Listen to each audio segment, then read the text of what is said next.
We enjoy a game of dominoes and singing karaoke. I just love cruise. When you love me just a little bit longer. You get to relax and have a drink and listen to some nice music. It's something different. It's spectacular. It's fabulous. You know, it's a different feeling altogether. I never feel so good in a party yet. Follow me to Q in the Community this Thursday. So good in a party yet. You know why? While you go about your business, we go about our business, and that is gathering the news. Stay up to date at CBC News Barbados on Facebook, Instagram and Twitter. Get news update on radio throughout the day. And join us for the CBC News Night at 7 every night. CBC News team is on the job and bringing you the news. There is a saying, you can find a Bajan anywhere. Are you a Bajan living abroad? Or do you know of one who has migrated to another country? Well, we at Mornin Barbados would love to have you or them on our Bajan Afar segment. Share your amazing stories, experiences, and how you have adapted to a new culture. Send us an email to morninbarbados@cbc.vb. And together we will travel the world.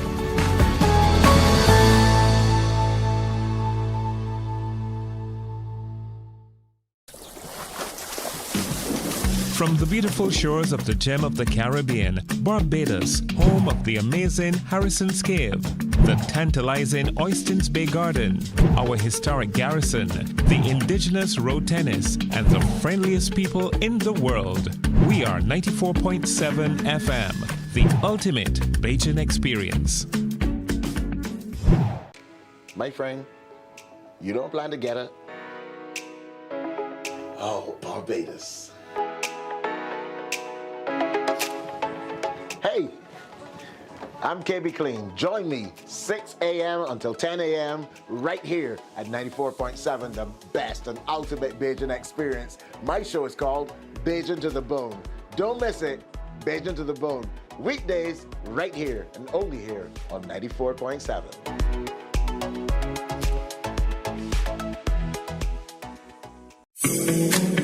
The facts say Morning Barbados reaches an audience of over 50,000 and Newsnight reaches over 56,000. It's simple. When you advertise, you're getting your message to over 50,000 of your potential customers. Make the call to CBC Sales Department today and watch your business grow. Contact us at 467-5559 or email marketing@cbc.bb.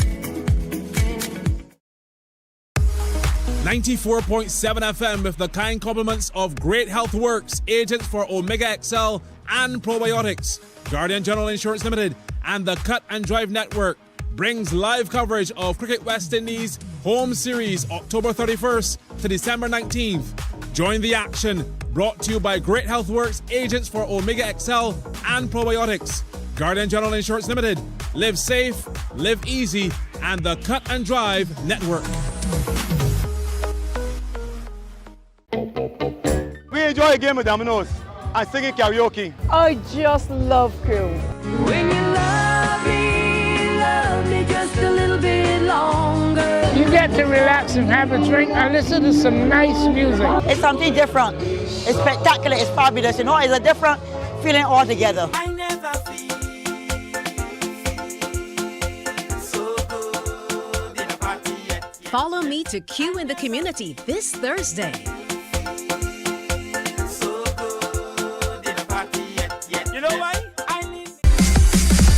While you go about your business, we go about our business, and that is gathering the news. Stay up to date at CBC News Barbados on Facebook, Instagram and Twitter.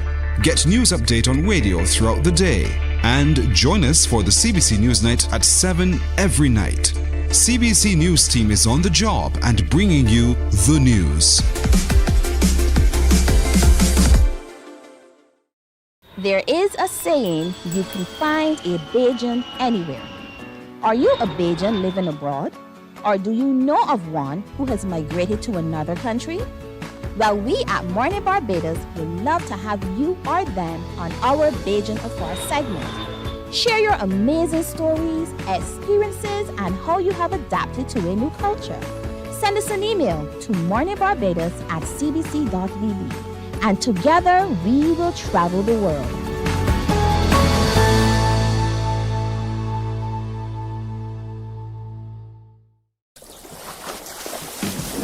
From the beautiful shores of the gem of the Caribbean, Barbados, home of the amazing Harrison's Cave, the tantalizing Oystins Bay Garden, our historic garrison, the indigenous road tennis, and the friendliest people in the world. We are 94.7 FM, the ultimate Bajan experience. My friend, you don't plan to get it? Oh, Barbados. Hey, I'm KB Clean. Join me 6 a.m. until 10 a.m. right here at 94.7, the best and ultimate Bajan experience. My show is called Bajan to the Bone. Don't miss it, Bajan to the Bone. Weekdays right here and only here on 94.7.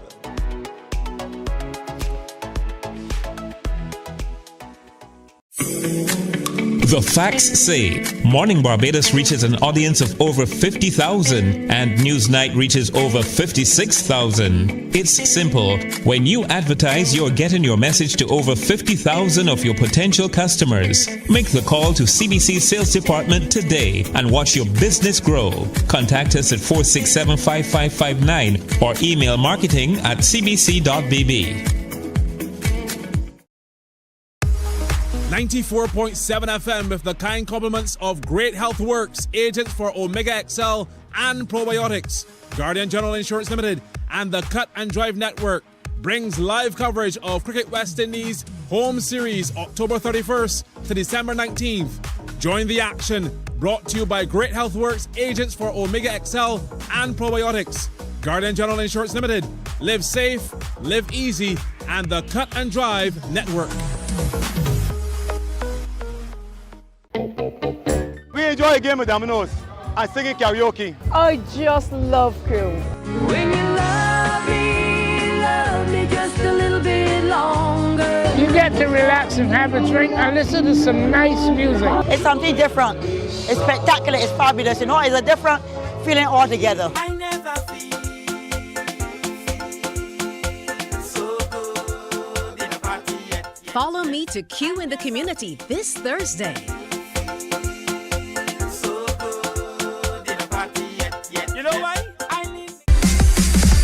While you go about your business, we go about our business, and that is gathering the news. Stay up to date at CBC News Barbados on Facebook, Instagram, and Twitter. Get news update on radio throughout the day. And join us for the CBC News Night at 7 every night. CBC News team is on the job and bringing you the news. There is a saying, you can find a Bajan anywhere. Are you a Bajan living abroad? Or do you know of one who has migrated to another country? Well, we at Mornin Barbados would love to have you or them on our Bajan Afar segment. Share your amazing stories, experiences, and how you have adapted to a new culture. Send us an email to morninbarbados@cbc.bb, and together we will travel the world.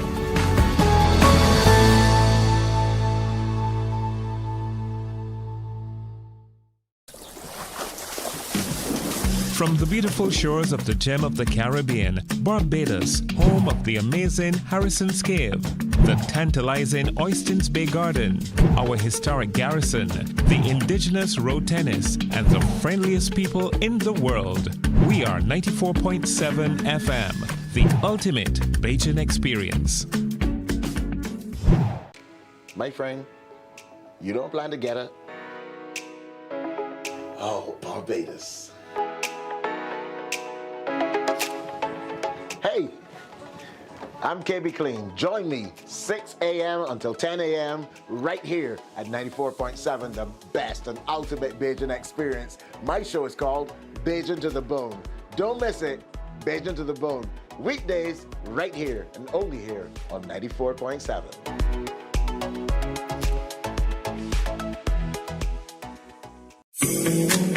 The facts say Morning Barbados reaches an audience of over 50,000 and Newsnight reaches over 56,000. It's simple. When you advertise your... Wake up, wake up, wake up. Barbados, get up. Good morning. Good morning, Barbados. Good morning. Good morning to you. Good morning. Morning, morning, morning.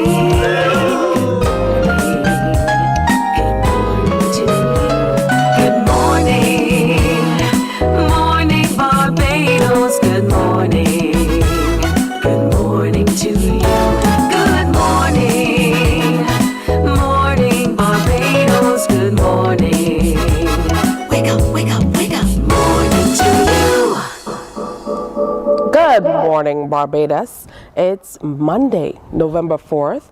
Great to have you in company with us on this beautiful, beautiful day. Certainly hope you had a great weekend. There was lots happening. And on Friday, there was something major for us. You can see I'm bedecked in my independence colors as we get ready to celebrate our independence here in Barbados. 3 years as a republic and 50 a lot years being independent. I'm Tisha Hines. I'll be here with you until 8 o'clock with the entire team. Now, over the weekend, of course, like I told you, the city of Bridgetown came alive with the flip of a switch. That's right. Look at that. How beautiful it was. We had the opportunity to be a part of the Sagicor Life Inc. lighting ceremony that came off on Friday. And for the first time ever, the switch was flipped in another location simultaneously over at the Shirley Chisholm Primary School to highlight the centennial celebrations, which coincide with the island's independence celebrations. Just in case you didn't know, Shirley Chisholm was born on Independence Day as well. So she was an independence baby. 100 years being celebrated this year. And the Black Caucus in the U.S., they will be celebrating along with us for this entire time as well, and we with them, as they light up 100 buildings in 100 cities across the U.S. in her honor as well. Now, also on this weekend, the NIFCA 2024 Performing Arts Finals, themed Touching Every Heart in Every Community, was held, celebrating the best of Barbadian talent in dance and music, theatre, and it all came off at the Frank Cullimore Hall. The final one is Juniors Night, and that will take place tonight. So if you've not had an opportunity to go out and see the juniors having a good time and, of course, showcasing their talent, this is your opportunity to get out and see that. This is a week that's near and dear to our heart here at the Caribbean Broadcasting Corporation, as it marks World Communication Week. Pope Francis has chosen artificial intelligence and wisdom of the heart for a fully human communication as the theme for World Communication Day 2024. Of course, it encourages everyone from friends and families to co-workers to communities to reach out, share ideas, build stronger relationships through effective communication. And this special week highlights the importance of good communication, effective communication, because it also fosters a cooperative environment, and is truly essential to resolving conflicts and enhancing relationships. I think that's the hallmark of everything we need to do to move forward successfully as a people. Now, we wanted to get started today talking about the celebration of Health Information Professionals Week, which runs, well, it started yesterday, and it runs through the 9th of November. And joining us to tell us more about that is President of the Barbados Health Information Management Association, Jermaine Sargent. So good morning to you, sir. Hi, good morning. All right, so you were sitting there watching me like, will this ever end? I can understand. Lots to say at the top, but it's wonderful to have you sharing with us on Morning Barbados today. Yes, thank you very much. Before we get officially started, tell us a little bit about the organization and all that you do. Well, the Barbados Health Information Management was created in 2013. The main purpose behind the creation was to foster innovations as it relates to health information management reform, the profession as a whole as it relates to the development of the health information management professionals, and also to mostly cater to digital change as well as it relates to the health information management sector. That's really, really important. Yes. I know in other quarters of the world, when it comes to health information, it's a major thing now that we're dealing with a lot of the information online. So how would you say the organization has evolved to kind of be in step with what's happening across the globe? Well, most important, one of the things that you have to take in consideration is that starting from the curriculum at the Barbados Community College, the Health Information Management curriculum, which is spearheaded by Mrs. Denise Springer. She's also president-elect for the International Federation for Health Information Management Association. She did a complete revamp for that as it relates to aligning what we would consider going in the digital era. So we have implementation of how EHR is supposed to be. We look at security protocols. We look at privacy protocols as well. We look at data consistency and information governance as it relates to the health data in the digital era. How would you say that you are experiencing challenges that are different to what other iterations of the organization would have experienced prior to this digital age? I know that when it comes to protecting health information, it might call for totally different protocols as compared to other sensitive information. Yes. Right now, as it currently stands, we don't necessarily have, well, we do have the Data Privacy Act, but we don't specifically have privacy or security that targets health information data, well, I should say health data specifically. So certain things like sending out emails, regardless if it's encryption or if it's not encryption, and basically to getting that sensitization open. I have had instances where I had closed doors because persons just leave the door open and had the screen up with person's health information data on the screen as it relates to more in terms of exposure. I remember during the COVID-19 pandemic, we had instances, one of my friends even told me that she was contacted by somebody who found her name inside the COVID-19 register. So all of these things that we need to take into consideration and not only think that everything is on a spectrum, both privacy and security, and they work together as it relates to ensuring that data is safe. What are some of the successes that you can brag about through the years? Well, for one, we have had 4 successful conferences with the Barbados Association of Radiographers.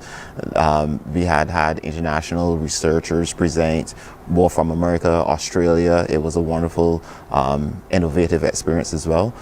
We have also become members of the International Federation for Health Information Management Associations.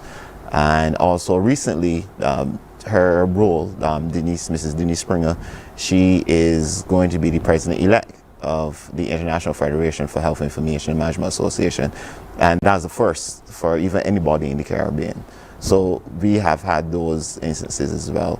We have also been able to engage the Ministry of Health and Wellness with regards to projecting the health information management forward, so upgrading the skills of the health information management profession.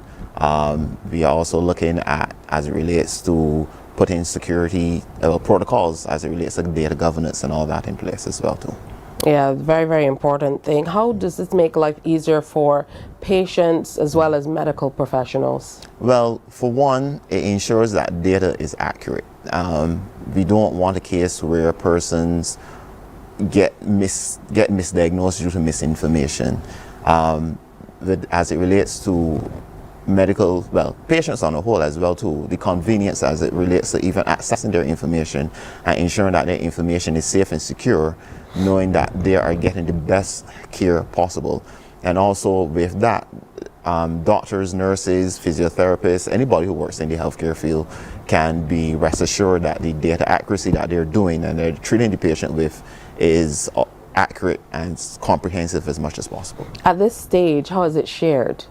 Well, right now, as it stands, there's no specific, I should say, protocols as it relates to sharing.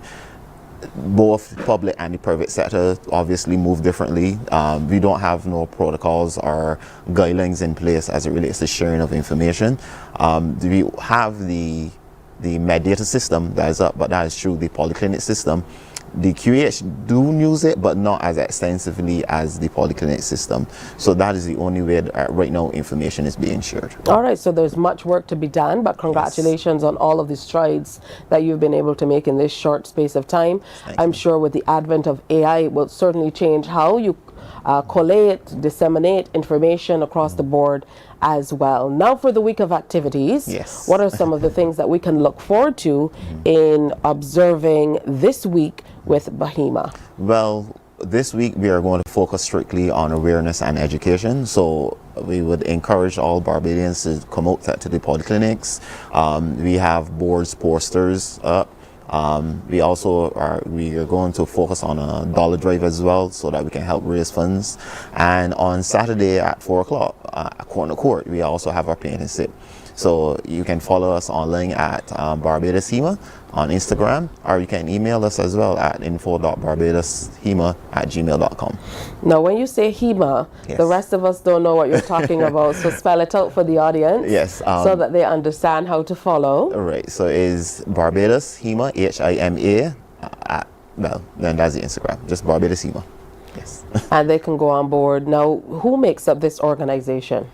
Well, mostly as it stands right now, medical records clerks, health information professionals. We are still in the process of growing extensively, and we also currently looking to bring extra persons on board. So we're looking at health IT personnel, we're looking at insurance persons, we may even be looking at doctors. Right now as it stands, we are supposed to launch a comprehensive white paper on health information management in Barbados. That is supposed to start next year, and so far we have 2 persons on board, one locally and one internationally. So we are hoping to gain more people for that as well too.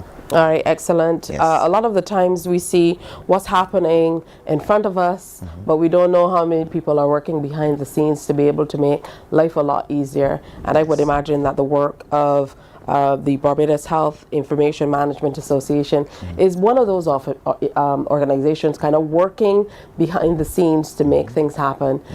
So thanks for your work. Thanks for the efforts of all the people who make up the organizations and others who are looking on, who might not be members as yet, but who really should be, especially in this technological age. We look forward to hearing more about your successful staging of this week of activities. Thank you very much. All right, so that's Jermaine Sargent, and he's president of Bahima. So listen out for all of those activities. As he mentioned, you can go online and check it out, or you can look out for the posters at the polyclinics across the island. It's time for our first break here on Morning Barbados, already 28 minutes after 6. Do stay with us. Morning, morning, morning. Good morning. Good morning to you.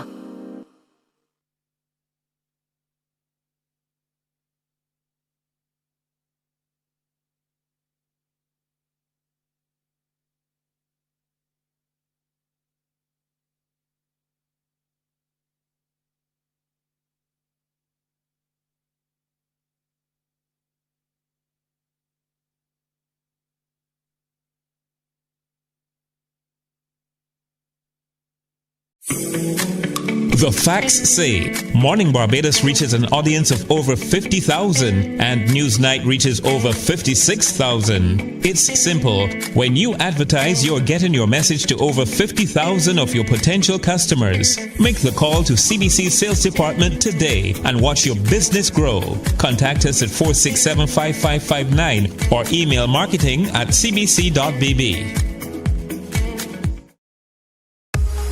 94.7 FM with the kind compliments of Great Health Works, agents for Omega XL and Probiotics. Guardian General Insurance Limited and the Cut and Drive Network brings live coverage of Cricket West Indies Home Series October 31st to December 19th. Join the action, brought to you by Great Health Works, agents for Omega XL and Probiotics. Guardian General Insurance Limited. Live safe, live easy, and the Cut and Drive Network. We enjoy a game of dominoes and singing karaoke. I just love crew. When you love me just a little bit longer. You get to relax and have a drink and listen to some nice music. It's something different. It's spectacular. It's fabulous. You know, it's a different feeling altogether. I never feel so good in a party yet. Follow me to Q in the Community this Thursday. So good in a party yet. You know why? While you go about your business, we go about our business, and that is gathering the news. Stay up to date at CBC News Barbados on Facebook, Instagram, and Twitter. Get news update on radio throughout the day. And join us for the CBC News Night at 7 every night. CBC News team is on the job and bringing you the news.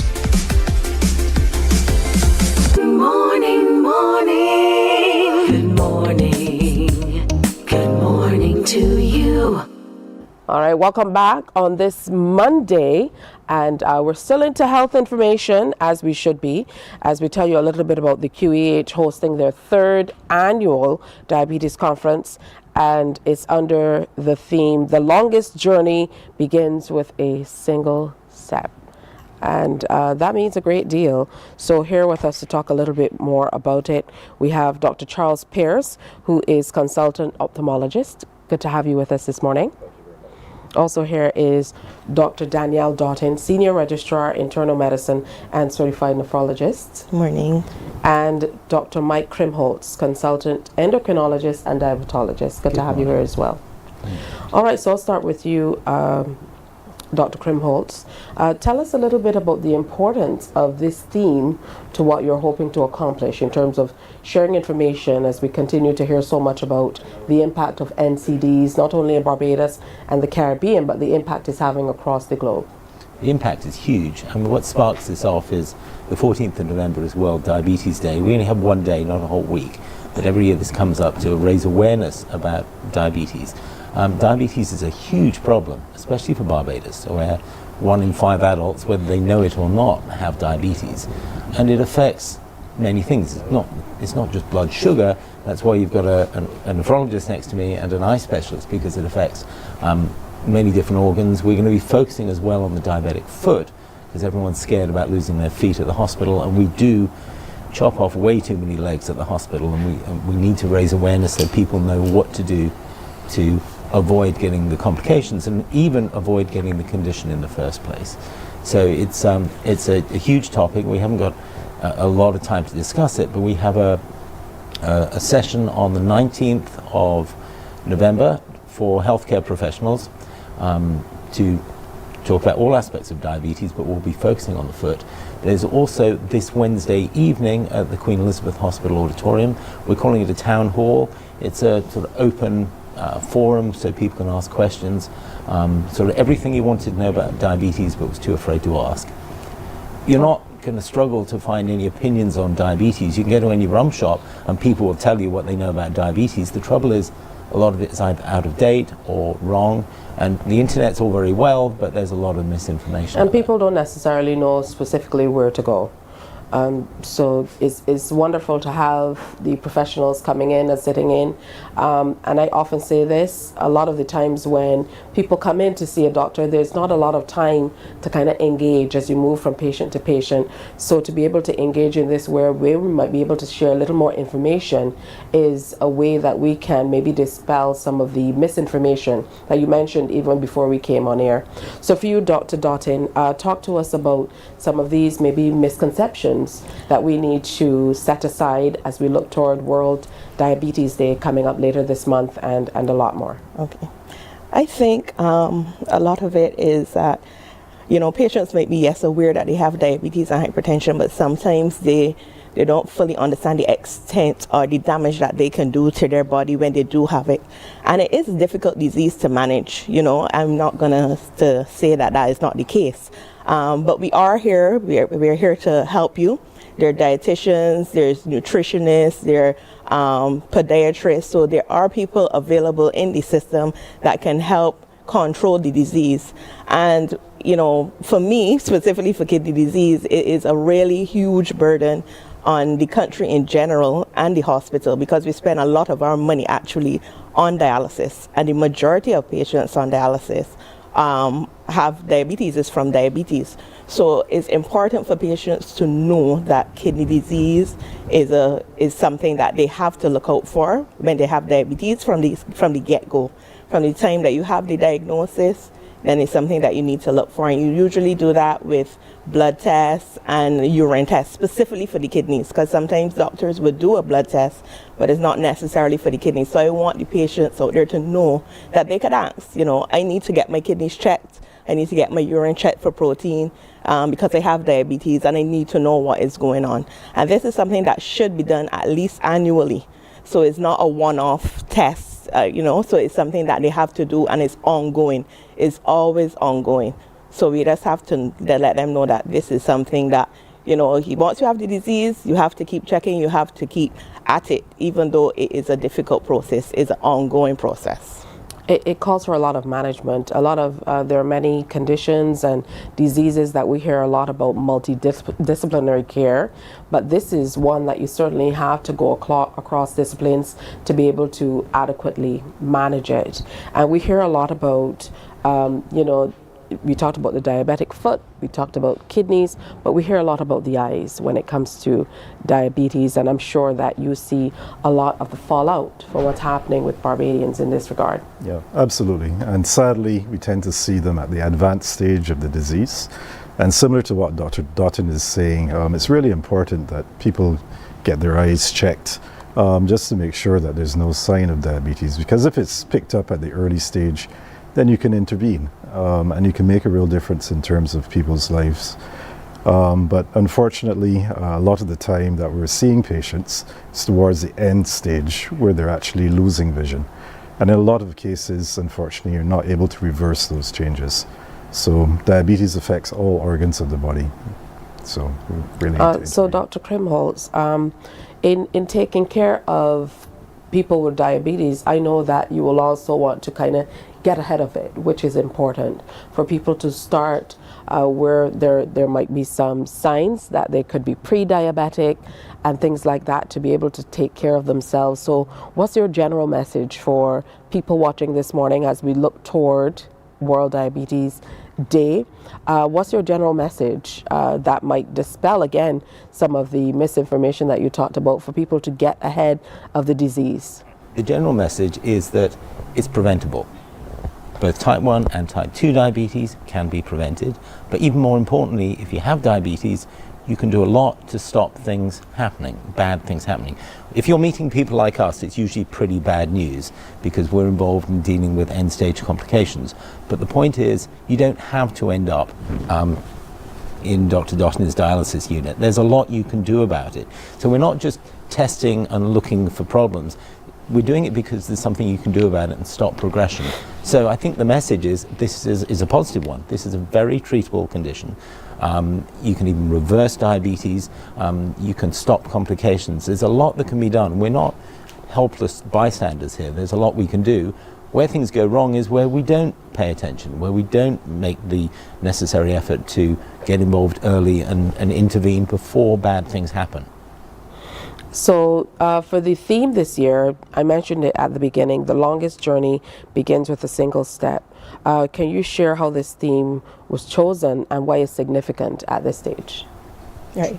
I think it's important because, as I said from the beginning, you know, it is a journey, it is a task. And if you just make that one step, that one goal, you know, as Dr. Krimholz says, it's preventable. So if you get active, you know, just instead of just walking from the car park straight into the building, you park a little further away, you know, you get up from your desk, you start moving, get active, get that heart rate going so that you can help control your disease. You also try to eat a little bit healthier, cut down on your carbs, increase your veg, you know, just take that one step, and you do it on a daily basis. So every day you wake up and you start fresh, even if, you know, the day before didn't go as well, because sometimes we can feel defeated in our journey. You know, we say, okay, we didn't go that well yesterday, we don't want to do it again today. But because this disease is one that, as Dr. Griffin will say, we can prevent a lot of the complications, you know, you have to try, you have to make that step every single day. When you get up, you start fresh and you say, I'm going to get it done today. You know, and I think that is important, especially for this disease. All right, for this conference, what are some of the main topics that will be covered? I can think of a few with the three of you here. Yeah, so obviously renal disease, eye disease. We're also going to be looking at nutrition as well, and all aspects of diabetes care, because it's a multidisciplinary time that we're going to be looking at diabetes care for patients. And a lot of time patients do feel overwhelmed in terms of dealing with their diabetes, just because of the fact that all aspects of life are affected. And you have to encourage patients that even though they might have an occasional high blood sugar, it's still really worthwhile to keep going, to keep exercising, modifying diet, all the lifestyle behavior factors that can make a significant difference as well. All right, so this is a part of the 60th. And medication, definitely. Well, I keep coming back to this. There's so much we could do, but we're not very good at doing it. Taking a tablet every day when you actually feel well to stop bad things from happening is a bit of a mindset shift for many people. You feel well, and you get people like us telling you to take your medication. But if the medications really do work. If you take your medication every day, along with the diet and the exercise, which is important, but it's not everything. But take the medication, it works, and you can keep away from the complications that cause all the heartache. All right, so this is a part of the QHA's 60th anniversary of celebrations. And it comes off on Tuesday, November 19th from 9 a.m. to 3:30 at the NUPW Horatio Cook Auditorium over at Dalkeith. Do you have to register? Who are you targeting with this particular conference? This conference is for healthcare professionals, so anyone working in healthcare, doctors, nurses, pharmacists, people who interact with people with diabetes, to bring them up to date with what's going on in diabetes, but also making sure everyone's on the same page and that we all understand what we're doing. All right, so this one for healthcare professionals. And there's the second one on Wednesday as well, the first one on Wednesday as well for the general public. Okay, so this Wednesday is for the general public. Is registration needed at all for this one? Show up at 6 o'clock on Wednesday at the Queen Elizabeth Hospital, and we'll be there, I hope, to answer any questions that people have. All right, final message from you for our viewers. Right. For us, I think it's important. We know diabetes is out there, is very common in Barbados. We just want patients to realize that there are major complications, but you can do it. You know, as Dr. Primple says, there's medication, you can get active, you can eat well, and if you just be consistent with it, you can get this done. As far as taking care of the eye, Dr. Pierce? So in terms of taking care of the eye, just have regular checks, make sure someone is looking at the eye, because unfortunately, you don't actually know there's a problem until the very late stages. So very important that someone's having a look. Well, thank you for your time, for coming in and sharing. Again, this Wednesday, it's for the general public, and it's a town hall type meeting, and it's going to be at the QEH, 6 o'clock. And then on November 19th, it's over at the NUPW headquarters from 9 to 3:30, and that's for healthcare professionals. So thanks to Dr. Krimholtz, Dr. Pierce, and Dr. Doughton for sharing with us this morning. The onus is on you to make sure you look into your health and make sure that you're upfront on top of things when it comes to taking care of self. All right, time for another break here on Morning Barbados, but stay with us. Coming up, we're talking politics. That's on next. Morning, morning, morning. Good morning. Good morning to you.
There is a saying, you can find a Bajan anywhere.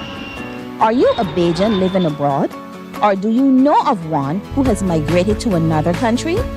Well, we at Mornin Barbados would love to have you or them on our Bajan Affair segment. Share your amazing stories, experiences, and how you have adapted to a new culture.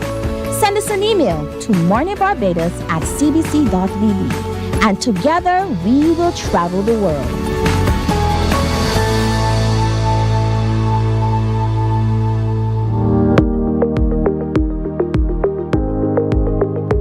What are some of the things you would do so you don't harm the environment of Barbados and planet Earth in general?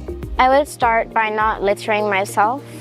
I would pick up any garbage in the area, and if I see any people litter, I would tell them not to and pick them up themselves.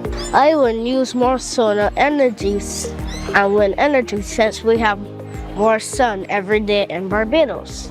I would make sure to clean up around me and practice recycling. I would reduce the amount of fossil fuels and encourage everyone not to litter.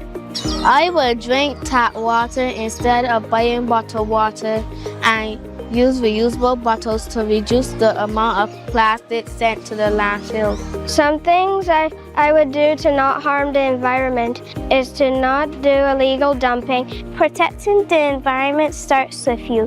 You have to educate others so they understand the importance of the environment.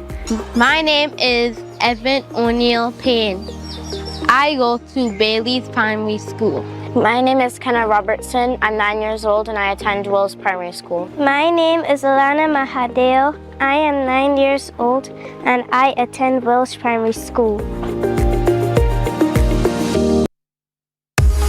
94.7 FM with the kind compliments of Great Health Works, agents for Omega XL and Probiotics. Guardian General Insurance Limited and the Cut and Drive Network brings live coverage of Cricket West Indies Home Series October 31st to December 19th. Join the action, brought to you by Great Health Works, agents for Omega XL and Probiotics. Guardian General Insurance Limited. Live safe, live easy, and the Cut and Drive Network.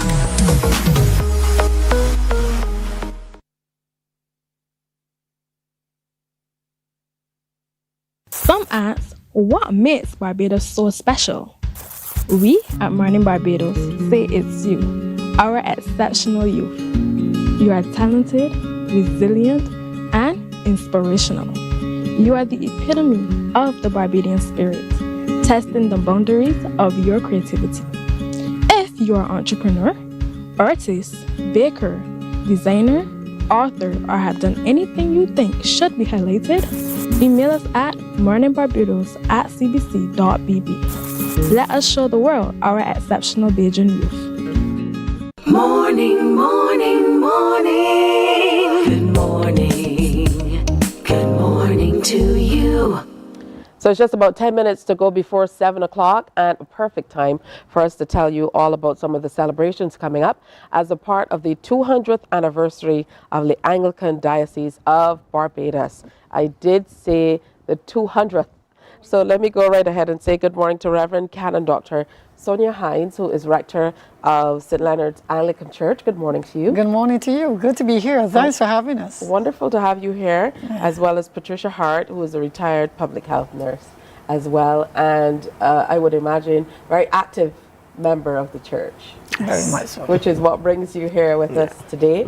First of all, congratulations on reaching this milestone. Thank you. Thank you. Especially because we know the Anglican Church has been such a pillar in our society, specifically at the community level, for such a long time. Oh, yes. Which is evident by the fact that there's so many schools named for the churches, and for many of us, even from the primary school level, being able to go to school and going to the church at various important times on the Anglican calendar really marked a point in time for us in life, and really has shaped many people, many Barbadians, and I think that's why the church means contribution. Why the church means so much to the people of Barbados. So for you, what does reaching this milestone mean with you being a standing.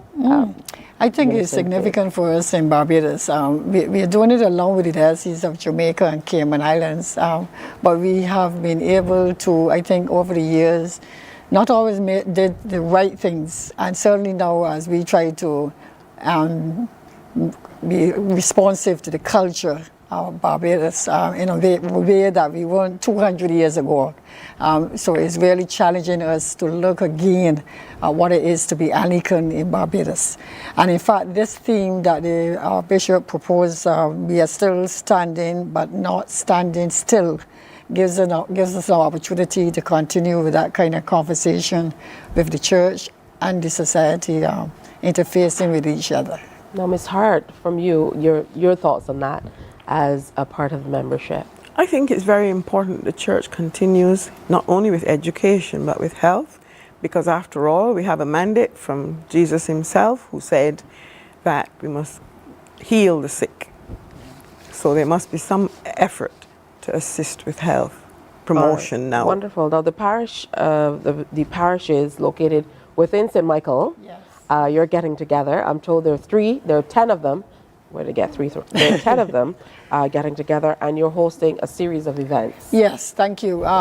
So the parishes of the civil St. Michael, it's called St. Michael's Deanery. There are 3 other deaneries. And we are in St. Michael having a health fair. We want to highlight that because that's coming off first, this coming Saturday. But then we're also having cultural evening. We are calling it Bajan Guyanese Experience because our deanery is teamed up with the Diocese of Guyana. And the Consul General of Guyana to Barbados has kindly sent a message for us. And the preacher for our church service on the 17th is from Guyana. So some exciting things are happening in the St. Michael's Deanery over the next couple of days. All right, tell us more about the health fair, which is coming up on Saturday, November 9th. Well, we hope, first of all, to explain that a health fair is not just like an ordinary fair. Ordinary fairs, you're raising funds usually. But a health fair is raising awareness. We're hoping that people will come out and hear more about conditions that they can assist themselves about, learn to cope with them, manage them, and most important, learn to live with them. And we must get people to not be stigmatized anymore, not to be thinking that I'm suffering with something, but I am living with it. Would be a good way that we should be able to look at ourselves and manage the disease, know as much as you can, get all the knowledge you can about your condition, and then get on with it and manage it and not be ashamed to say, I have cancer or I'm living with cancer, which is very important. Very, very much so. What are some of the things that we can look forward to as a part of the health fair? Yes, right outside the cathedral on Saturday, we're going to be having some free health checks, some health topics that are very important to Barbadians. Mental health, for example, we have someone speaking about understanding the role of faith, in mental health support. We have the president of Barnard coming to demonstrate how to assist blind people. And then we have a psychologist, Ms. Akila Bishop, living with chronic conditions that affects people's lives. Everton Allen from the Kidney Association is going to present a patient's perspective on managing kidney dialysis. And Shelley-Ann Chase of the ambulance service will demonstrate how cardiac resuscitation is performed, as well as Andrea Griffith, from a nutritionist of Ministry of Health and Wellness, is going to speak on healthy eating. And then we have also our aerobics workout. I don't know if you want to join us at 2 o'clock, but we have the fitness instructor, Stephen Mason, coming from Extreme Body Fitness, Mechanics Fitness Center, to give us aerobics. We're trying to make it as rounded as possible in terms of health.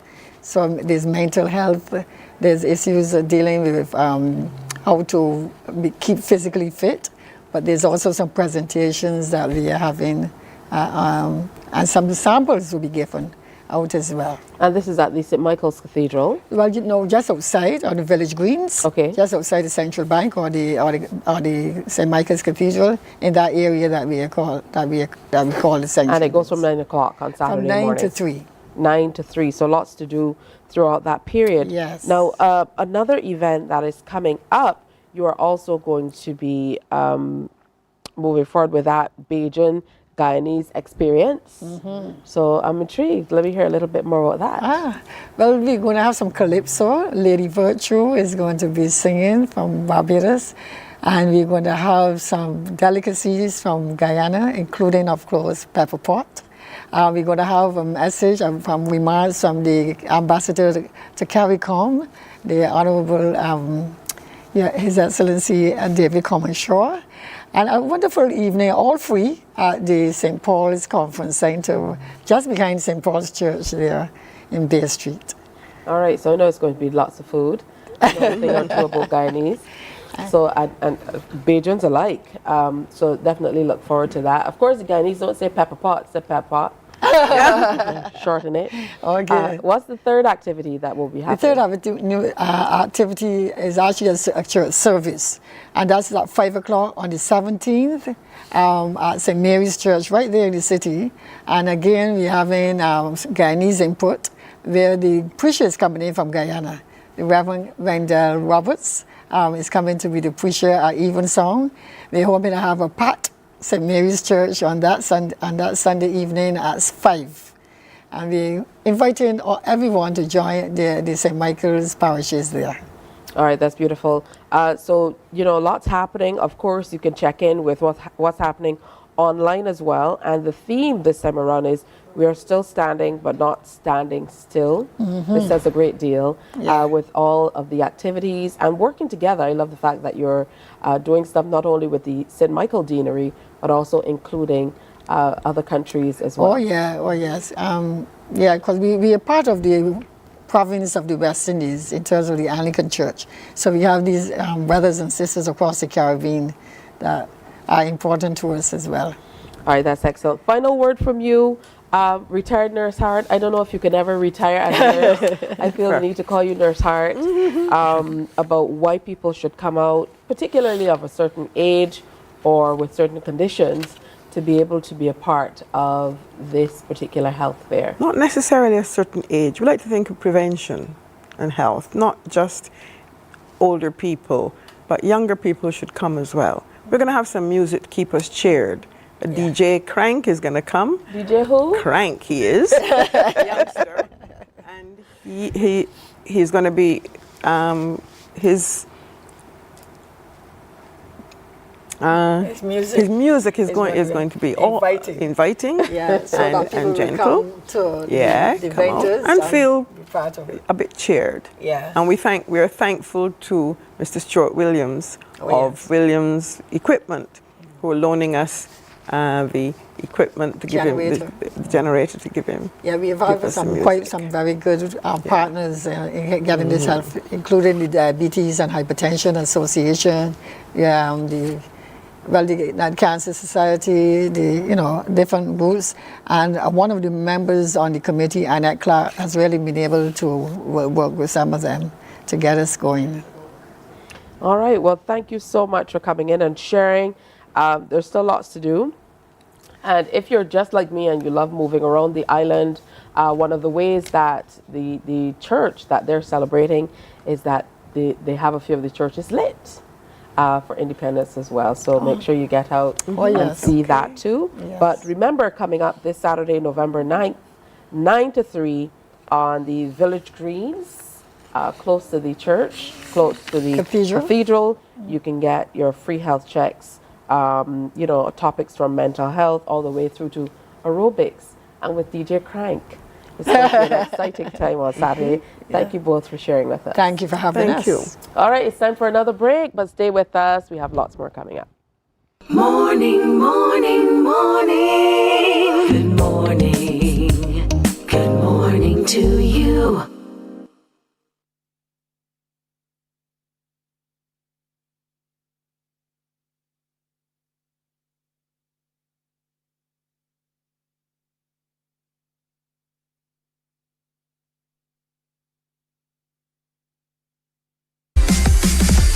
While you go about your business, we go about our business, and that is gathering the news. Stay up to date at CBC News Barbados on Facebook, Instagram, and Twitter. Get news update on radio throughout the day. And join us for the CBC News Night at 7 every night. CBC News team is on the job and bringing you the news. There is a saying, you can find a Bajan anywhere. Are you a Bajan living abroad? Or do you know of one who has migrated to another country? Well, we at Mornin Barbados would love to have you or them on our Bajan Afar segment. Share your amazing stories, experiences, and how you have adapted to a new culture. Send us an email to morninbarbados@cbc.vb. And together we will travel the world.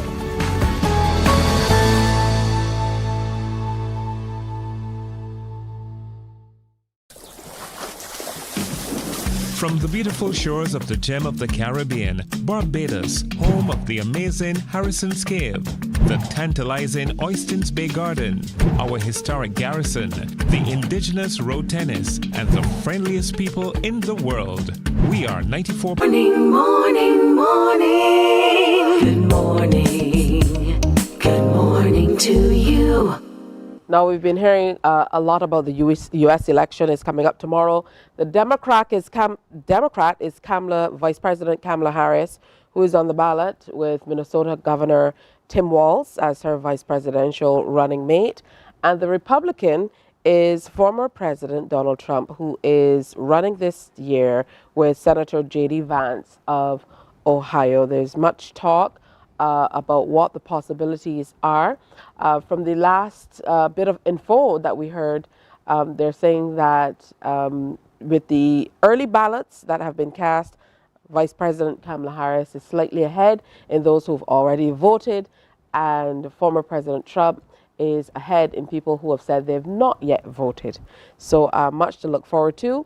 And who do we go to talk politics? It's Peter Wickham all of the time. So it's wonderful to have political analyst Peter Wickham here with us. Also a host of our Let's Talk About It program. Yes, so morning, good to have morning. you here. Good to be with you. And slightly different topic this morning, so we'll see how it goes. Absolutely. So let's dial back, first of all, for people who don't understand how the system of government in the U.S. differs from ours here in Barbados and the UK and the Caribbean. Talk to us a little bit about that. Yeah, complex. I mean, we vote once for representatives, and those representatives choose our Prime Minister. United States of America, they have a kind of an indirect election for the leader. So the focus is every 4 years on the presidential election. In between that, they also have other elections at the level of Congress.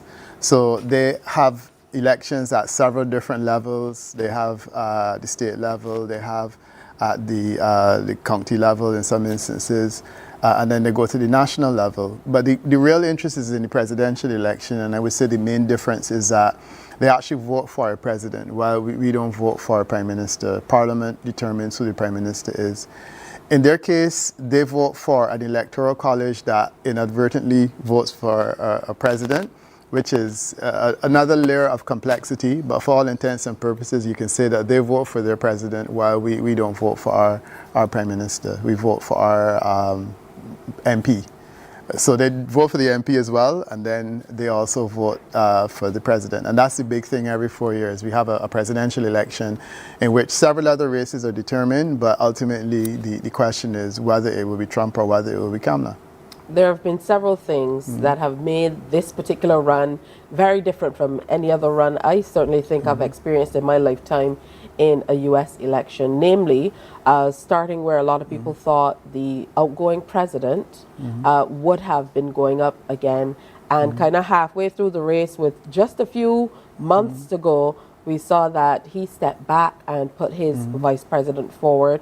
And, you know, that created a series of very complex challenges. Some might argue that there were some positives as well, but it certainly set a different tone for the election. Yeah, I mean, there's several things that are different about it. I mean, you mentioned the fact that, you had a president that stepped out. You had the two oldest candidates going up initially. That was also different.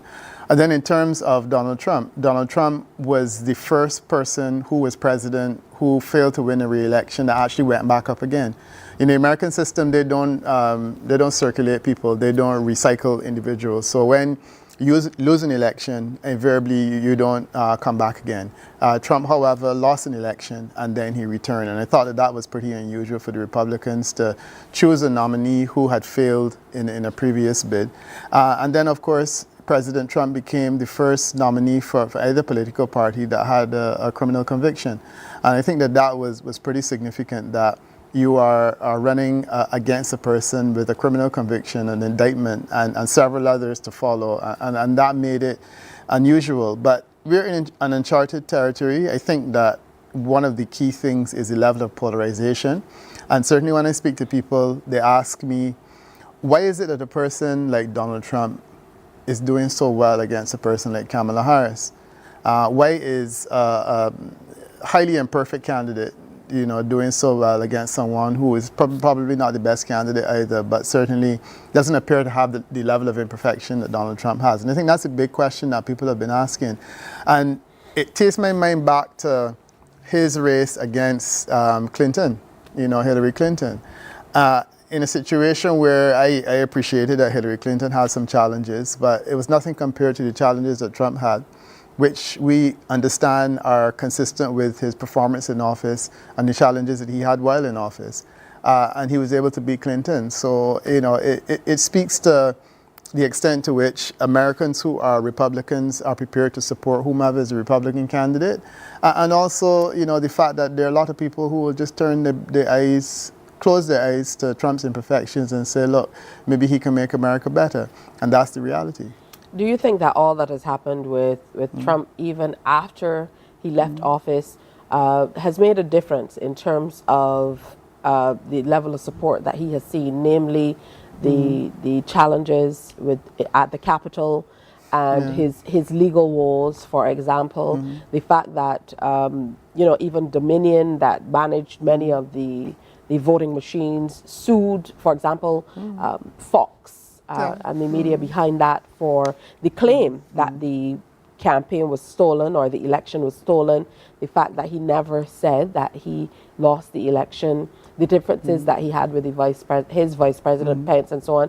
Do you think all of that has made a difference to how people look at him generally? Clearly not, because if these factors were taken into consideration, he wouldn't be neck and neck with Kamala Harris now. So I don't know that it makes a difference. To me, it speaks a lot about the news cycle. I mean, we always argued that, political analysts always argued that a person who ran for president had to be like Obama in the sense that you had to have a squeaky clean record, public service and not having done anything wrong. The ganja thing came up during Clinton's first run, and the fact that he was able to say, yeah, I actually smoked it, but didn't heal. And then, other presidents moved beyond. I think when Bush II was elected, he revealed early on that he had been arrested for a drunk driving incident, which never went anywhere. But it seemed as though those kinds of things were as far as Americans were able to go, or willing to go. The fact that Trump now, with all of these imperfections, especially relating to violence against women and sexual impropriety, is able to do this well, it demonstrates that these issues will last as long as the news cycle.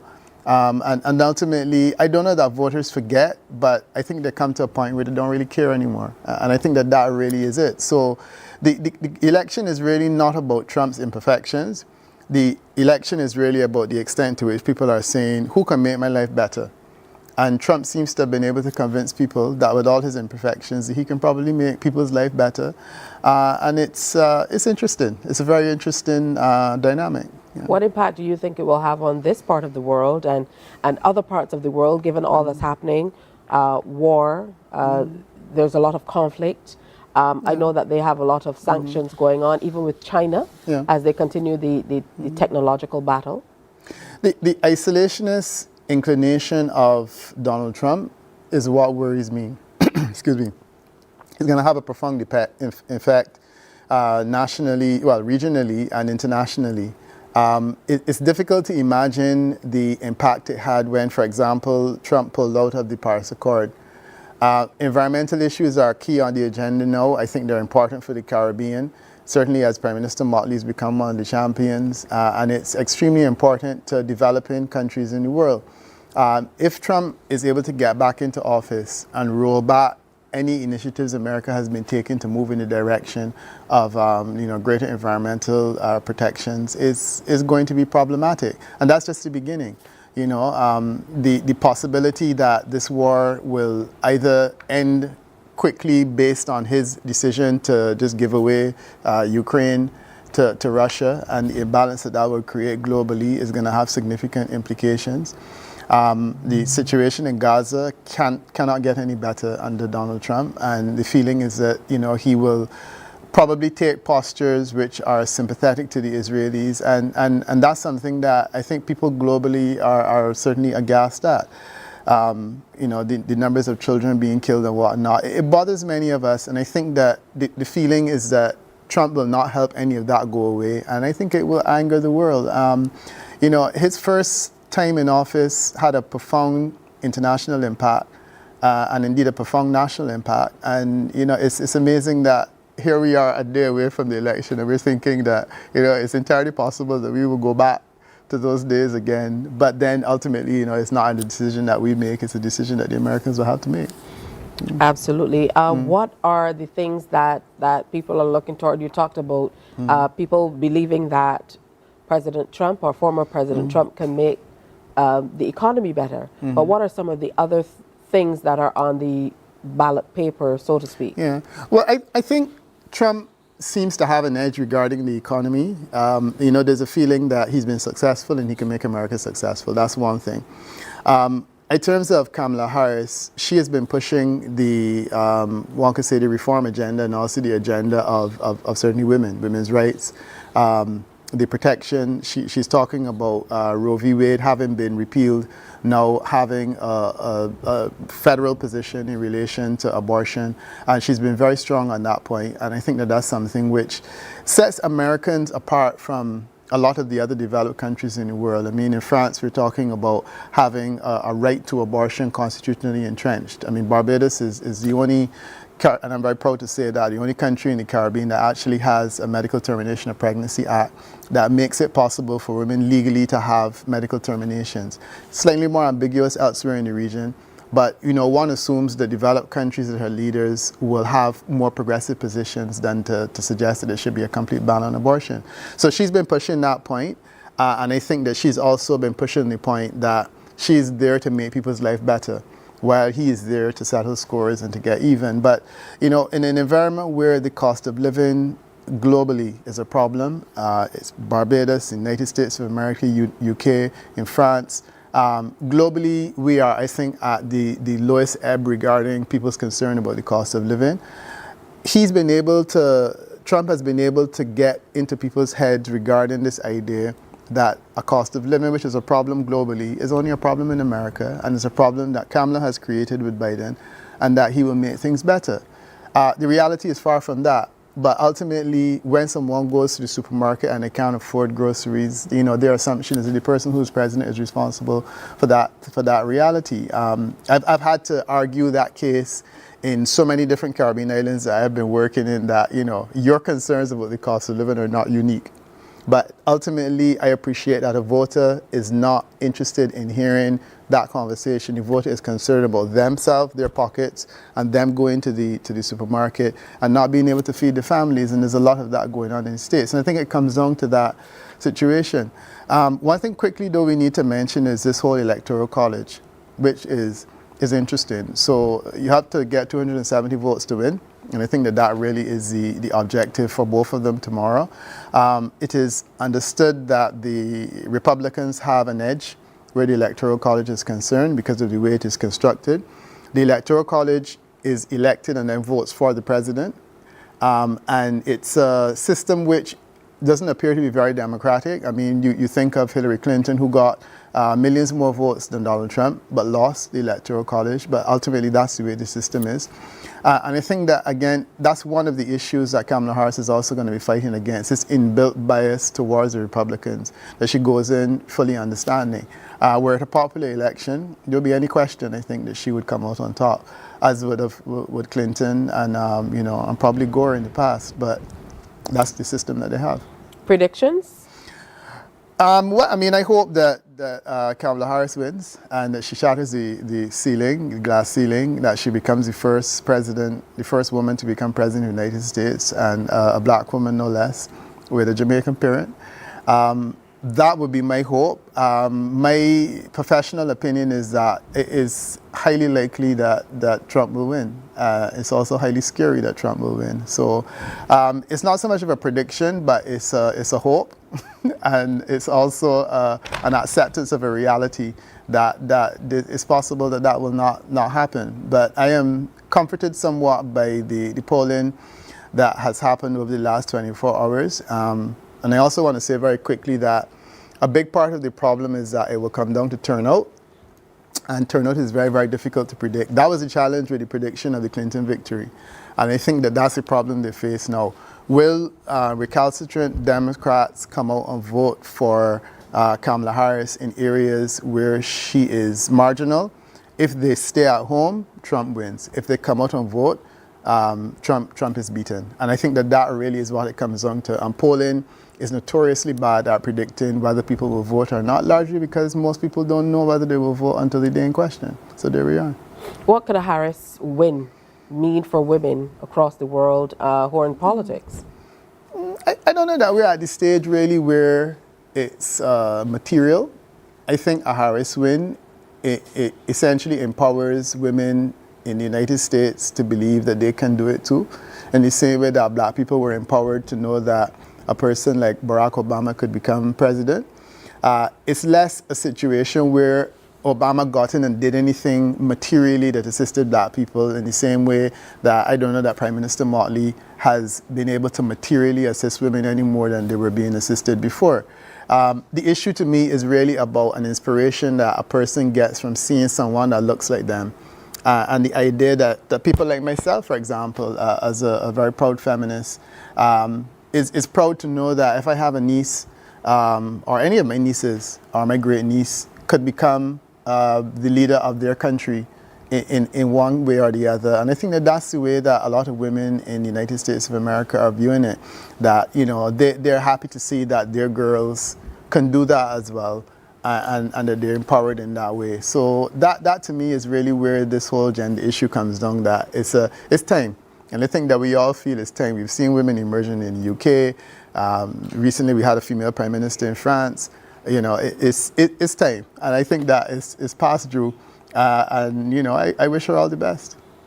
And finally, Peter, do you see that there could be violence coming out of this, granted all that has happened before? I'm worried about that. There's a distinct possibility that Donald Trump will declare early and will do what he did on the last occasion. I'm hoping that the American security forces are aware of that possibility and they will take mitigating actions. But that is my concern, that it could become messy because both sides are very, very entrenched. And already you've been hearing talk about the fact that the only way she can win is if she steals the election. And I think that is a disturbing remark. But I do hope that America learned important lessons from the last time and they won't repeat again.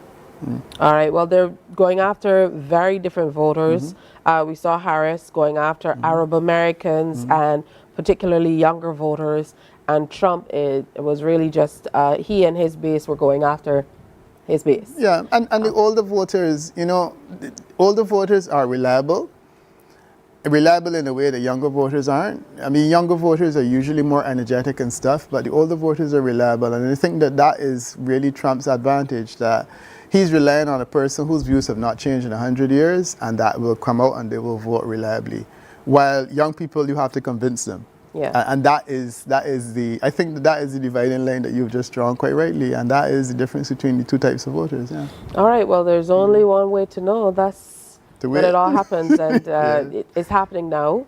And their system is definitely different from us. Thank you so much, Peter, for coming in and sharing with us. There's definitely another conversation to be had. Yes, this time next week. We definitely will be looking at what will happen this time next week. All right, time for another break on Morning Barbados. Thanks so much for your time, Peter. As always good to see Peter, and you can catch Peter on Let's Talk About It Tomorrow at night. You have to listen in. All right, time for another break. Morning, morning, morning. Good morning. Good morning to you. From the beautiful shores of the gem of the Caribbean, Barbados, home of the amazing Harrison's Cave, the tantalizing Oystins Bay Garden, our historic garrison, the indigenous road tennis, and the friendliest people in the world. We are 94.7 FM, the ultimate Bajan experience. My friend, you don't plan to get it. Oh, Barbados. Hey, I'm KB Clean. Join me 6 a.m. until 10 a.m. right here at 94.7, the best and ultimate Bajan experience. My show is called Bajan to the Bone. Don't miss it, Bajan to the Bone. Weekdays right here and only here on 94.7.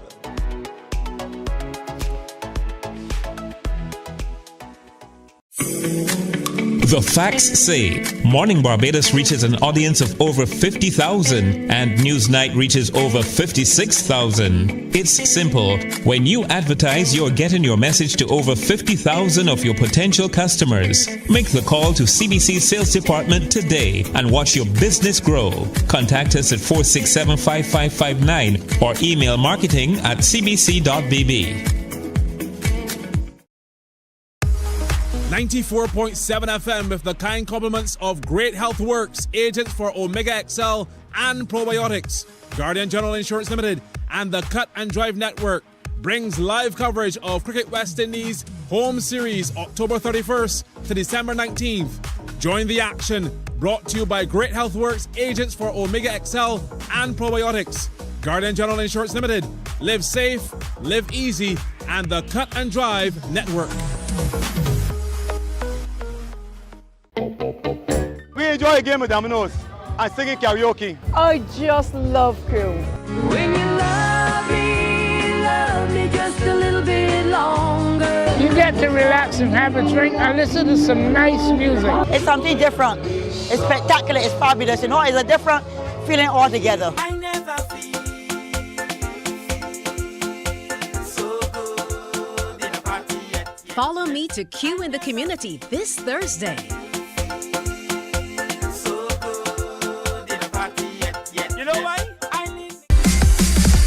While you go about your business, we go about our business, and that is gathering the news. Stay up to date at CBC News Barbados on Facebook, Instagram, and Twitter. Get news update on radio throughout the day. And join us for the CBC News Night at 7 every night. CBC News team is on the job and bringing you the news. There is a saying, you can find a Bajan anywhere. Are you a Bajan living abroad? Or do you know of one who has migrated to another country? Well, we at Mornin Barbados would love to have you or them on our Bajan Afar segment. Share your amazing stories, experiences, and how you have adapted to a new culture. Send us an email to morninbarbados@cbc.bb. And together we will travel the world.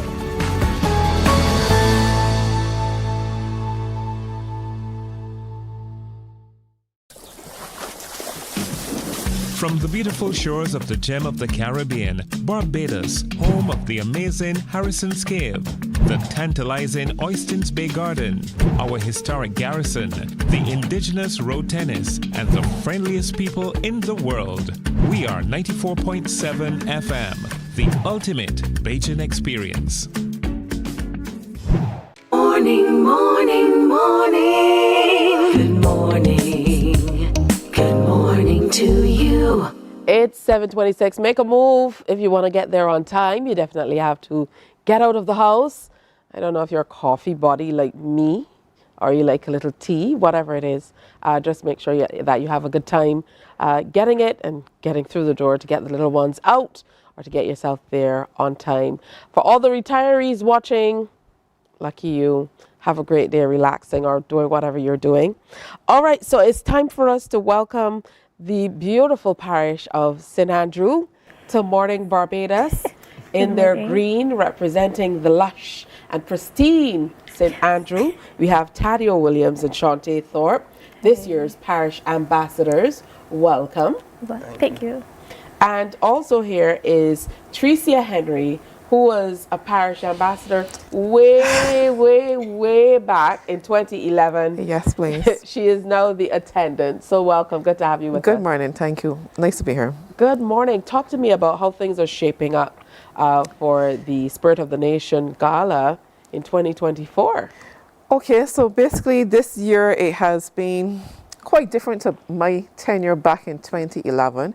This year there's been no parish project, so the ambassadors basically got an opportunity to be more community centered.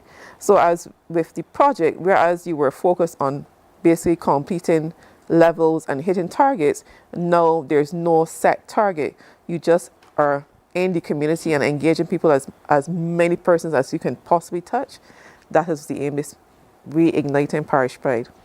And we're also moving toward a 30-year anniversary. Yes, next year. For this independence celebrations initiative. Yes, please. That is a grand milestone as well.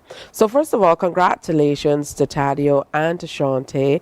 Tadio, talk to me a little bit about what kind of piqued your interest in the program. Well, it was around the program. A few years back, my mother and my uncle specifically was one of the founding members of the St. Andrew Parish Committee. And so as a youngster, I was around the program, getting to see what the ambassadors, what it was really about. And at that point, it sparked my interest to be like, that's something that I think I would want to do in the future. To give myself an opportunity to get back into the community, to meet all the different walks of life with the different people in the community. And this year, Tricia would be the body that would have called my phone, because she would have gotten my number from the previous ambassador. And it wasn't perfect timing for me, but she not pressured me, but she applied the pressure. I want you to show Tricia's face. She applied the pressure, and I think that, I made the right choice to do it this year. All right, good stuff. Under the directorship. Yes, please. Yes, please. Of Yes, Tricia. please. All right, and what about you? You know, what piqued your interest? I won't say who pressured you. What piqued your interest in the program? I would say this was not in my plans. I never saw myself being an ambassador, but I would say it was a great decision I made this year. This is probably one of the best decisions I made this year. And you say that you're hoping to gain some self-confidence, get to know your community a little bit better. Yes, How do you hope to be able to do that? Well, I have gained my confidence because I'm here today. Well, kudos to you.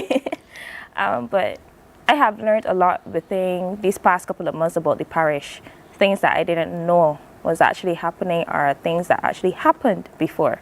So it has built my knowledge, and I am grateful for that, because I can pass it on to others now, young ones that are coming up.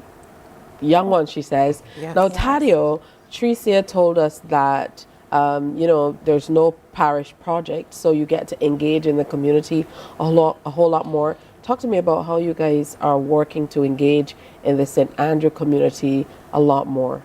So this year, due to the fact that we didn't have the project, we got into the community through activities such as we partnered with the bars in the St. Andrew. We had a karaoke competition going around to the different areas, different communities. That culminated in September, with the finals with somebody represented from each community. And then also, we have our usual annual crab night, which is one of the biggest events in St. Andrew, and we had a massive turnout this year. We saw people, like visitors come in, people from outside the parish come in. You know, there was a young and old from within the community. I would say it was quite successful this year. How do you feel about being able to boast that you have such a popular event on your calendar? And that's not the only one. No, it's not I the only know one. that you are one of the committees that's doing things year-round as well. How are you able to maintain that? It feels good, and sometimes the farmer committees will set a precedence, and you're always going back to the drawing table to see how you can enhance the activities. So I would always give kudos to the previous committees, the previous work that was done, because not only when I was parish ambassador, I would have been chairperson for quite a few years as well. So I had my role as in leading the committee as well. So it is good to see that the activities are developing. St. Andrew is developing, and I know that St. John has a thing, St. John on the rise, but I would like to say that St. Andrew is on the rise. You're stealing their tag? We're not stealing their tag. I have to defend St. John. You can defend St. John, but we're just borrowing it to support the fact that we are refueling the parish pride within St. Andrew. We're refueling parish pride, and that is our project team this year, refueling parish pride. Is there another parish who's going to say that's ours, refueling parish pride? I would hope not. I would hope not, because everyone will have a different initiative to promote the activities within their parish. But what we did, we wanted to refuel that passion, that vigor, that feeling, because we want that homely feeling. Is the atmosphere within St. Andrew that we want to encourage and support, and it has been successful so far. I don't know if it's working out, because last year this time I was down in Belle Plaine taking in the nice breeze, talking to the St. Andrew people. This year y'all decided you wanted to come to the Pine, so I'm not sure you gotta switch it up a little. You come down all the time. We have to come and bring our energy out There here. you go. You got energy. have to bring energy out, working out. Yeah, that's good stuff. All right, so a little bit of St. Andrew now. What's your favorite spot, Tadio? My favorite spot right now, I would say, is the Walker's Reserve, actually. I've not been as yet. I would advise you to attend. Yeah. I will. The views on the height, what they're doing in there is actually very beautiful, I would say. All right, good stuff. What about you? Well, I come from the top of St. Andrew, so my favorite spot will be the highest point, Mount Hillaby. That view from up there is magnificent. So it's like you could go up there, come Sunday evening, and just relax. All right, we're going to Mount Hillaby to relax. And Tricia has to be different. So Tricia is going to go for one of the newest sites now, which is the Bordens Agriculture Park. So it's not as widely known as the others, but the Bordens Agriculture Park is where the old dam in Borden was. The area is being developed, and persons are doing picnic. So over there we had our first event out there, and it was lovely. The dam is surrounded basically, and it has a nice setup. So it's a nice picnic spot that it is coming up. So St. Andrew's on the rise. All right, well, we have things to do. Yes. We're going to conquer St. Andrew. We'll share some of that on Morning Barbados, but wishing you both the very best in the competition this time around. And I know that the Spirit of the Nation Gala is just one night. The work that goes behind it is a whole lot more important and impactful for the community. So thank you all for agreeing to forcibly and otherwise be the ambassadors for this time. I'm sure it will be truly rewarding. Tricia. Yes, please. Naughty. I'm kidding. She's a great attendant, having been an ambassador in 2011. Wishing St. Andrew the very best. So a big shout out to everybody at St. Andrew locked on this morning and representing. We're going to get to know the other ambassadors as the weeks go by as well. So stay tuned for that. All right, time for another break. Time is going by quickly as we race feverishly toward the 8 o'clock hour. Do stay with me. Morning, morning, morning. Good morning. Good morning to you. My friend, you don't plan to get it? Oh, Barbados. Hey, I'm KB Clean. Join me 6 a.m. until 10 a.m. right here at 94.7, the best and ultimate Bajan experience. My show is called Bajan to the Bone. Don't miss it. Bajan to the Bone. weekdays right here and only here on 94.7.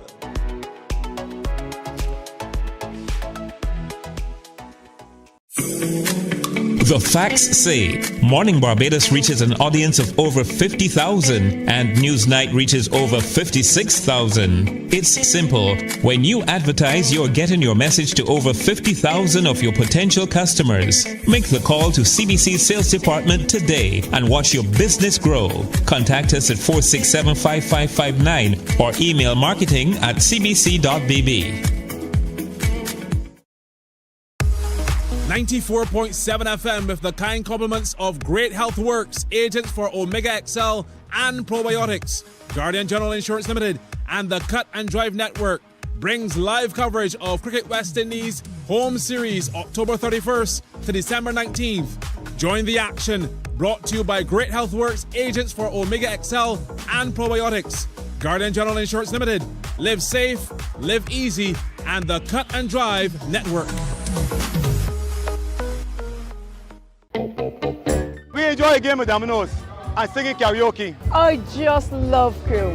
When you love me just a little bit longer. You get to relax and have a drink and listen to some nice music. It's something different. It's spectacular. It's fabulous. You know, it's a different feeling altogether. I never feel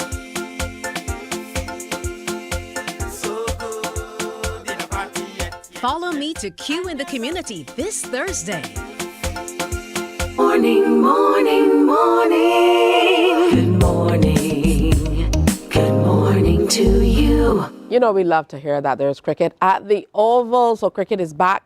Cricket is coming up. That means it's all about the big party. You know how it goes. Chairman Stewart is morning. Good morning to you. Morning, Barbados. I'm waking up so early.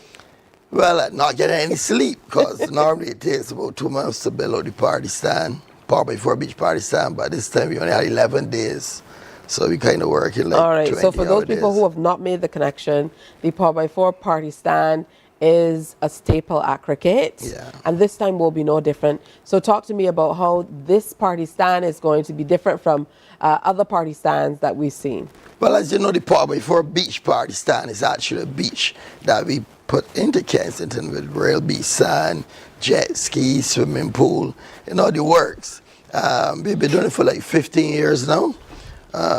In 2010, we were the sportainment coordinators for ICC, and ICC actually won an award for the best ever presentation for a T20 because of the party stand, the activations that we did.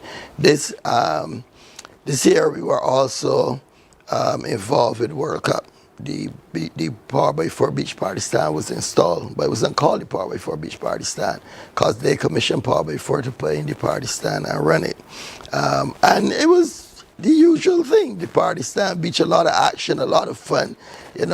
Over the years, what I found too is that I don't want to return people, but a lot of people, especially when we come to the party stand for the party, but they end up learning about cricket and then eventually they know more about cricket than something and they become very loyal fans to the cricketers. Listen, I'm looking at people in this pool and with the girls dancing in the outfits and so on.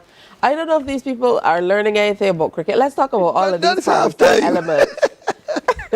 Yeah, so the whole idea is for people to come to the party stand. We have a raised area where for the people who are serious about watching cricket, they can sit down and watch cricket. People who want to get up and move around and interact and talk to people. So unlike the other stands where you have to sit down the whole time, you have the option of getting up, moving around, eating, drinking, partying. This year I want to put a little road tennis in there. Road tennis at cricket. Yes, there's a road tennis court there for halftime, for intermission and stuff. We always do things like that. Here we had beach volleyball in there because the venue now, as you will see the stand behind it, actually next year what we are seriously going to do, we could be bringing some female volleyball to Barbados.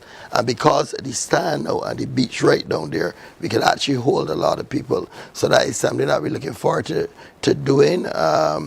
I spoke to the Prime Minister and we have to get some action in Kensington. So what we'll be doing now is bringing more events into Kensington. And because of that stand, right, we can put a lot of people in here to watch small events. All right, good stuff. So those elements you have, food and drinks readily available. You have the pool. You're bringing in, some halftime sport to enjoy it. What are some of the other key elements we can look forward to in the party stand? Well, the party stand this year, the tickets will include 5 drinks of your choice. So you can get premium drinks, get water, get rum. We're famous for our rum punch. The par-by-4 rum punch. I've had the par-by-4 rum punch. Yeah, the English love it, And in there, there's banks in there this year. There's Coca-Cola in there. There's Blue Waters, And we can be bringing on some more sponsors. Actually, I have to meet with some sponsors today. What does it cost to be able to come into the party stand and enjoy this? I don't know if I can make it to 5 drinks, but... Yeah, but the party stand is $80 US, okay? And as I said, it's not food inclusive, it's drinks inclusive, all right? But, if you call me, it might work out something, you never know. And you're going to give the Morning Barbados viewers a chance to win a ticket as well? Yes. Two tickets. So they get a chance to win 2 tickets? Yeah. All right, all they have to do is give us a few elements. Give us 4 elements of the par-by-4 party stand. Yeah, I know that you had a lot of great feedback. We're going to take calls. So the first caller who can give us 4 key elements of the party stand, you win those 2 tickets to cricket. Now for you, Chetwynd, how important is it for you to make sure the people who are there have a great time? I know that you had great feedback during World Cup, and there were many people from all across the world who really enjoy the party stand. Yeah, well, that's what we do, service, huh? So... for World Cup, we had 2.2 billion views. And that's mainly because India was involved in the finals, So, but everybody who comes, they always have a good time. People come to me and tell me, I didn't just have a great time. I had the best time of my life, There was this Indian guy who was a blogger, and he came. And he said, Chapman, I don't drink alcohol. But I ended up in the pool. It was amazing. I was in the pool and it was like looking at a screen, but it wasn't a screen. It was the real thing, And he posted it and stuff. People have a good time, So it's a combination. And one of the things I like about it too, every time we do it internationally, we get people who come back who were there before, and they link up with people that were there before. And the Trinity Posse from Trinidad, they were actually formed at Kensington years ago, and they always come. And then we have Barmy Army people who come, and they come in their costumes, They might come as Spider-Man or come as wrestlers. A year, some of them came as Snow White, a guy dressed as Snow White, and the 7 dwarfs. And it's a lot of fun, it's a lot of fun. What are you looking forward to most with this particular competition coming up? Well, we're looking forward for the same thing, for people to come out, especially English, to come out and have a good time, enjoy themselves, and take a lot of pictures, a lot of feedback. But right now, I think it's 1-1. So it starts on the 6th. It's in Barbados, it's the 6th, the 9th, and the 10th. So it's Wednesday, Friday, and Saturday, right? And they're all kind of day and night. Wednesday starts at 2 o'clock, and the Friday and Saturday starts at 4 o'clock. What does preparation for this look like for the par-by-4 team to be able to pull this off, getting all of these elements ready? It's like, as I said, it's 11 days, so right now, well, luckily we always have DB Productions behind us, but it's working day and night. When I leave here back down there, it's down there into the night, getting in. The most important thing is the platform. The pool is in, and then from there we just bring in the other elements. I want to do 1 or 2 surprises this year, but we have to have time to get the things in. I'll be pushing really hard, All right, again, and it's really reasonable, just $80 US. You said that when you come in, you have 5 drinks available. Of your choice. 5 drinks of your choice. So there'll be premium drinks. If you can make it to 5. Right, there'll be whiskey, there'll be brandy, there'll be rum punch, No, people make it. People make it. People make it to the 5? Yeah, people make What about you? How are you holding up in the background, kind of maintaining that party vibe throughout? Well, that is the thing. I do all my work now, but then on the day, I'm in with the people having a good time, Yeah, in the pool too, Chetwynd? Sometimes. I don't know if this year could be the pool. I'm trying to get him my body paint artist. If I could get him in. You're back with the body paint? Yeah, but not painting on the abs, painting on the abs. Not just the abs, we paint. I remember we did a tour to Hong Kong. We were requested to come to Hong Kong. I took the body paint artist to Hong Kong. and and he painted us up, and people thought it was tattoos, and all the people wanted to touch us and that kind of stuff. So the body paint is really nice because it doesn't come off with water. It only comes off with like rubbing alcohol. All right, so it's West Indies and England. Yes. They're back in the Caribbean. The first ODI is going to come off. ODI is Wednesday, 6th of November. That's the third ODI, by the way. Wednesday, the 6th of November at Kensington Oval. And then the first T20 is on Saturday, the 9th at Kensington Oval. The second T20 is Sunday, the 10th, also at Kensington Oval. And, we are talking about the party stand. I've not heard any calls come through. I don't know. You guys have to tell me if the phone lines are working, because I know people will want to win these tickets. If they don't win today, we definitely will carry them over to another day for people to be able to win. But congratulations on being able to present the Power by 4 Beach Party Stand again for 2024 for this particular rivalry. We know it is serious rivalry, particularly in November. West Indies versus England.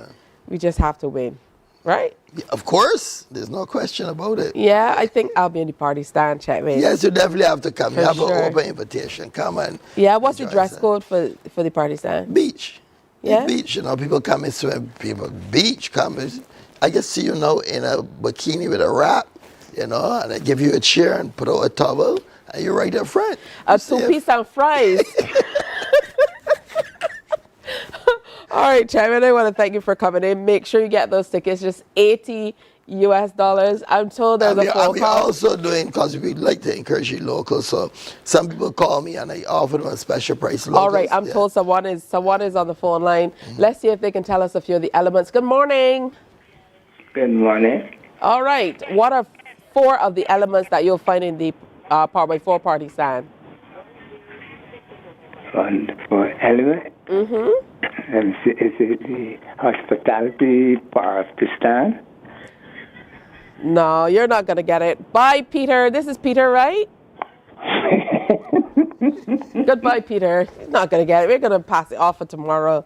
So make sure that you find out about it more. And when we say call, make sure you call to win it. Thank you. Always good to see you, Chapman. Always good to be with you. We share a birthday, Yeah. December. Birthday coming up. Actually, that is very soon. I got to give you a call and let you know what we're doing this year. We always do things. And Mikey as well. Yeah, Mikey. And Santa Prince. Yeah, we're going to have a good time. We'll tell you when. Our still guy, Pedro. Yes, and Pedro. Yeah. All right, time for a break here on Morning Barbados. When we come back, we're talking to Dr. Dale Brathwaite. Stay with us. Morning, morning, morning. Good morning. Good morning to you. We enjoy a game of dominoes and singing karaoke. I just love crew. When you love me just a little bit longer. You get to relax and have a drink and listen to some nice music. It's something different. It's spectacular. It's fabulous. It's a different feeling altogether.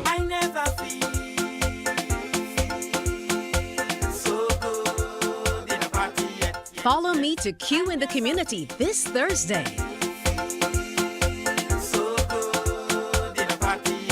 You know why? While you go about your business, we go about our business, and that is gathering the news. Stay up to date at CBC News Barbados on Facebook, Instagram, and Twitter. Get news update on radio throughout the day. And join us for the CBC News Night at 7 every night. CBC News team is on the job and bringing you the news. There is a saying, you can find a Bajan anywhere. Are you a Bajan living abroad? Or do you know of one who has migrated to another country? Well, we at Mornin Barbados would love to have you or them on our Bajan Affair segment. Share your amazing stories, experiences, and how you have adapted to a new culture. Send us an email to morninbarbados@cbc.vb, and together we will travel the world.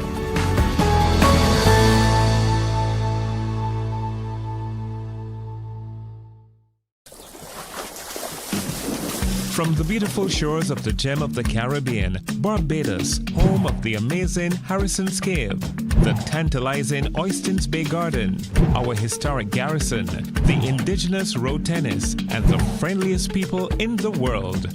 We are 94.7 FM, the ultimate Bajan experience.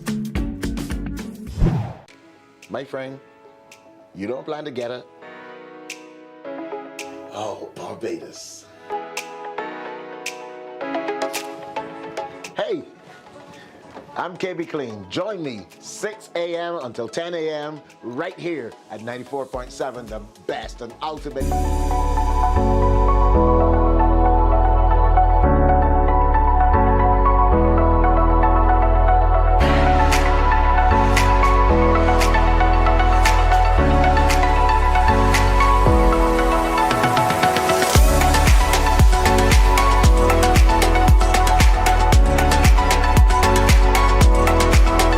Morning, morning, morning. Good morning. Good morning to you. Now, Dr. Dale Brathwaite has been with us for the last 2 weeks. We've been talking a lot about sleeping, and how important it is to get quality sleep, and talking about quantity sleep. Tonight, we want to focus on sleep hygiene a little more, but on something called nocturia. So welcome, Dr. Brathwaite. Always good to have you here. Good morning to our 50,000 plus viewers and those preparing to see the West Indies beat England. I love that positivity, and of course we're representing is the month of November, so I see you're out in your bright yellow, which I love, and of course I'm representing in my colors as well. Yeah, showing love to Great the minds think similar. We left the rest to imagination. Fools I didn't say that. You get me? That is so. All right, so nocturia, what is it and why should we be aware of it? This is the whole issue. I was trying to see how I would say Bajanism. You get up and peeing a lot. Well, that's universal. Constant urination through the night. One of my clients, he is a connoisseur. So I asked him, based on my subject, what is a good red wine? I said, good for the heart and thing. Oh gosh, I still got it in my fridge nearly 2 years now. I go on and I drink this thing by certain measurements. Don't really drink alcohol at all. Girl, every hour on the hour I was peeing. I said, what? Cover back and put there and done with that. Okay, so it is an unusual thing to get up in the night and use the bathroom? Yes. Because don't forget the last time we spoke about the different phases or realms of sleep. And every time you get up, you're not going fully into a realm. You're not fully going into a phase. And one of the things that is happening is that depending on what we eat, how we eat, wrong fats, spicy foods, alcoholic beverages, caffeine, and so forth, what is happening is that we're forcing our bodies to produce lots of insulin and so forth. And then what begins to happen is that our bodies, rather than doing like we're throwing our bodies into daytime whilst we sleep. In addition, we're also asking hormonal activities that causes the kidney to produce the pee, in the first instance, to produce rather than inhibiting. So what happens is that because of our GI conditions, our gastrointestinal system, we are then forcing our body to operate as day. And because we are in that horizontal position as well, we can produce more pee. Yeah, well, I always thought that it was a usual thing, particularly for little ones, because we would hear of people, especially when they're potty training young ones, to kind of wake them up to be able to go to the bathroom. So I never saw that as something that was irregular. So you're saying that it is not a regular thing to get up in the night to go to the bathroom? You got that right, because we're measuring things like pre-diabetic state, diabetic neuropathy, all of these things. So we're destroying our systems. And when we eat late at night, we are producing some challenges when we're looking at our caffeine intake. That should be 12 hours before we sleep. So we're mixing up things, and at the end of the day, what we're doing is training our bodies into ill health. And we don't need that. So food hygiene is important. your body, my body, like about half an hour to an hour after we wake up mornings, between there you're not necessarily very hungry except for unusual situations. So how we eat, when we eat, and what we eat, all these things are important. There are some of us that with being pleasantly plump, slightly overweighted, one of the things we can do, we have different size of plates, and if you're using a 9-inch plate, cut it down to 8.